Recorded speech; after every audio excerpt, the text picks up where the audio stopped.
it's interesting because obviously I work with a lot of other teachers, and I had one instructor who was fantastic sax player, and he said, "I'm trying to learn guitar." He's like, "It's so hard. I've learned all these reed instruments. I've learned, some of these woodwinds, and that just comes naturally to me. But guitar is just so difficult, and it's crazy to me because that's my norm. That's my step one. So I base off, learning every instrument off of the experience of that." And you don't really think of that, as like difficult. If you live a life that your norm is, walking five hours to go get water or something, and then walking 5 hours back, then suddenly the idea of just like somebody who has to do that for the first time is just like a realization of like, wow, I don't know, I never thought of it hard because that's just what I've always been used to. So yeah, absolutely, but it's interesting. And it's a different mental, physical skill set. Wind instruments entirely is a different physical skill set because you're using different parts of your body to accomplish a different task. And I've never been able to pick up, an oboe or anything like that and make it sound like anything was coming out of it.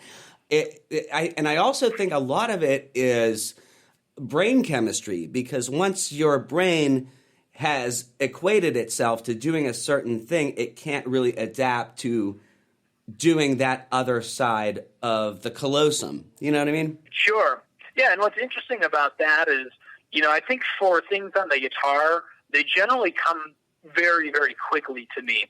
And then again, it's not a level of things like gloating or anything, but it's probably just an experience and a comfortability thing where it just comes very natural to me, like learning even a new technique or something that is from a different genre or a style of guitar playing I might not take.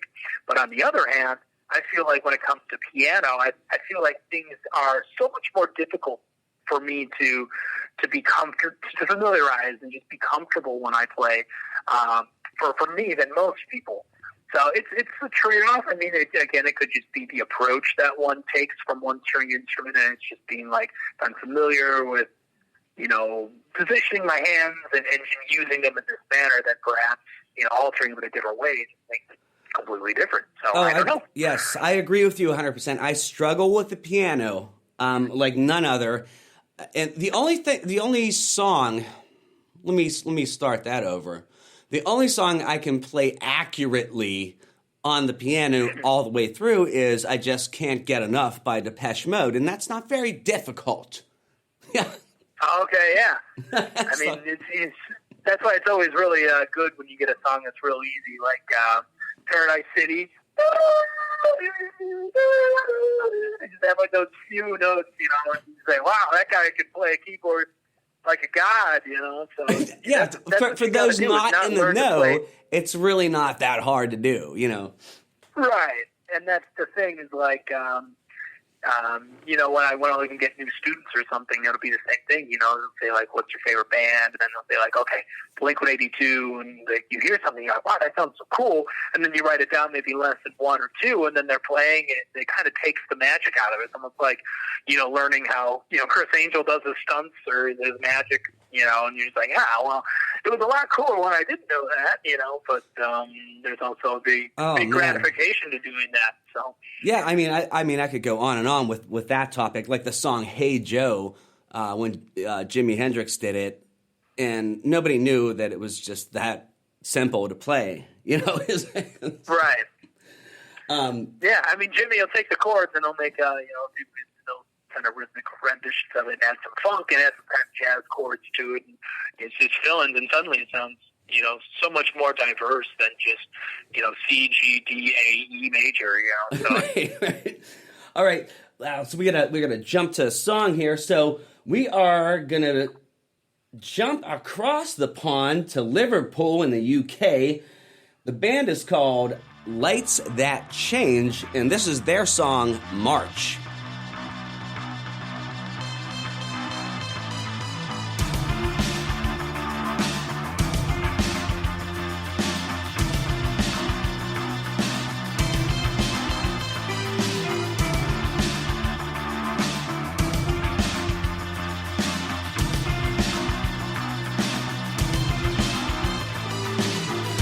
It's a mystery why, just to say goodbye. You're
Right back here on Darkest Corners of the World, you just heard March by Lights That Change from the Liverpool, UK. Over there, things getting back to normal in the UK, seems like. I guess as normal as they can be. And we're speaking with multi-instrumentalist Alex Bracy. With Alex Bracy Music, releasing a lot of great tunes lately. Very diverse, very all over the place, Alex. Are you doing a full record? What are you doing? Yeah, so I would say in terms of my priority list and my goals with this project, my number one goal is to finish up my 10-song album. And right now I have 9 recorded. I've actually released 5 of the 9. But I have 1 more that I want to record, and then I will, step 1 is to have it all ready, be able to release it, and then what I would like to do, if I, in a perfect world, probably in maybe 6 months or so, I mean, barring how everything goes with the virus, but I'd like to actually have like a CD release show, and first, formally release the album, while also first time playing out live with the project, and really try to use that as a promotion tool to get people more interested, to be, motivated to want to be part of, my fan base and buy the album and support what I do. So first and foremost is to release the first album. I actually already have some music that's working towards the second and even some of the third album. And then after I release the first album, start looking towards maybe performing once a season, again, virus conditions permitting. So, well, not virus conditions, state governor conditions permitting. Yeah, I guess everybody's different. I think in Wisconsin, which is maybe 45 minutes away from where I'm at, I think I don't know what the conditions are, but I think they're always holding some local shows. I mean, even by me, I know some bars and stuff are having, amateurs kind of acts and stuff performing. So, yeah. It's kind of a debate thing that's happening amongst the musicians and the promoters and even the fans. What's the right thing to do right now? So it's somewhat controversial. Well, and then even where I am, Maryland, I mean, it's like the Wild West over there. I assumed everybody was in the same circumstance, other than maybe Canada. No, what's going on in Canada? Well, at least where the people that I know where they live, they I don't think they're wearing. Maybe they're wearing masks, but I know they're not quarantining anymore. And I think things are slowly moving back to sort of normal there. So I'm not sure if it's just the concentration of people, like maybe there's less people there, or maybe the weather has something to do with it, even though right there it's it's summertime as well. But yeah, I'm not sure. It seems like around different parts there were people in the beginning that weren't having it as bad. Like I think Arizona, Florida, they seemed like it's not going to get to us. We're not too worried. And then it suddenly became a problem. Yeah, I don't know. You're right, because Canada is like, it's divided. It's weird. It's divided into territories and not states. So correct. Yep. It's a very weird province. For instance, they have a territory called British Columbia, very sparsely populated, and a lot of those people didn't even know anything about COVID whatsoever. Interesting. Right. It's a very bizarre place, you would say. Yeah. So, okay. Why did we start talking about Canada? All right. You're pretty close to Canada. Anyway. All right. So the theme of your upcoming album, where are you going with it mentally? Do you want it to sound heavier? Do you want it to go more country with it? What are your thoughts? It's sort of interesting, and you kind of touched up on this, a little bit earlier. The diversity of so many different songs.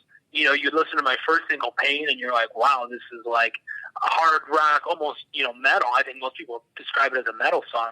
But then I followed it up with "Fall Away," which has slide guitars and has almost like a post grunge like country vibe to it.